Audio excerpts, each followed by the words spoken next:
తెలంగాణ ముఖ్యమంత్రి Revanth Reddy tongue power గురించి చెప్పాల్సిన పని లేదు. సీఎంగా ఉన్నానని కూడా ఆయన అనుకోరు.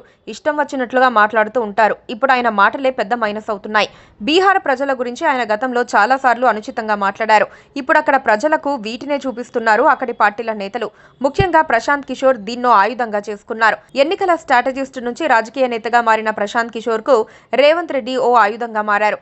ఆయనను చూపించి బీహార్లో సెంటిమెంట్ రాజకీయాలు ప్రారంభించారు. రేవంత్ బీహార్ ప్రజల్ని అవమానించారని పీకే అంటున్నారు.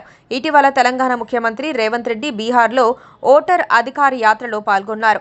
అప్పటి నుంచి పీకే రేవంత్ రెడ్డిపై మండిపడుతున్నారు. రేవంత్ రెడ్డి బీహారీలను కించపరుస్తారని, బీహార్ ప్రజల డిఎన్ఏలో కూలి పని చేయటం ఉందని వ్యాఖ్యలు చేశారని గుర్తు చేస్తున్నారు. రేవంత్ రెడ్డి కేసీఆర్ ఫ్యామిలీ బీహార్ నుంచి వచ్చిందని ఆరోపిస్తూ ఉంటారు. 2023 డిసెంబర్లో తెలంగాణ అసెంబ్లీ ఎన్నికలకు ముందు రేవంత్ రెడ్డి ఒక మీడియా కాన్క్లేవ్లో మాట్లాడుతూ బీఆర్ఎస్ అధినేత కేసీఆర్ను టార్గెట్ చేస్తూ తెలంగాణ డిఎన్ఏ బీహార్ డిఎన్ఏ కంటే మెరుగైనది అని వ్యాఖ్యానించారు.